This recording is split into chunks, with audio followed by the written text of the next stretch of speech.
അളിയാ ഇത് തുണി കഴുകാണോ? ആ ഒരാഴ്ച അളിയാ കഴുകിട്ട്. ഡേയ് നീ മറ്റേ കീർത്തിക്കിന്റെ കാര്യം അറിഞ്ഞായിരുന്ന? എന്തുവാ? ആശാൻ എന്ന് റൂമിലേ പെൺപിള്ളേരെ കൊണ്ടുവരും. ഓ സംഭവം ഇന്നും രാത്രി നമ്മളെല്ലാം ഉറങ്ങിക്കഴിഞ്ഞ ശേഷം ഇവ റൂമിൽ ഇരുന്നേ. ആ സമയത്ത് ഹെൽമെറ്റും ജാക്കറ്റും ഇട്ടുകൊണ്ട് അവ ആളെ കൂടെ കൊണ്ടുപോകും. വല്ലവരും കണ്ടാ തിരിച്ചറിയൂ.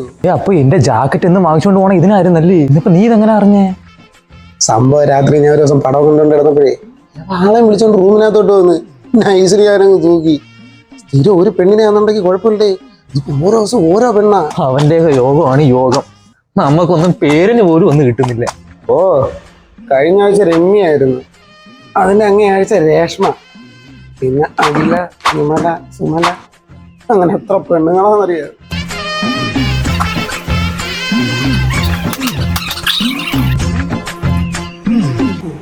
നീ മറ്റേ അഭിമന്യുന്റെ കേസ് അറിഞ്ഞായിരുന്ന? തുണി എഴുതി തീർന്ന? അല്ല, അഭിമന്യുന്റെ കേസ് പറഞ്ഞില്ലേ? അടുത്ത തുണി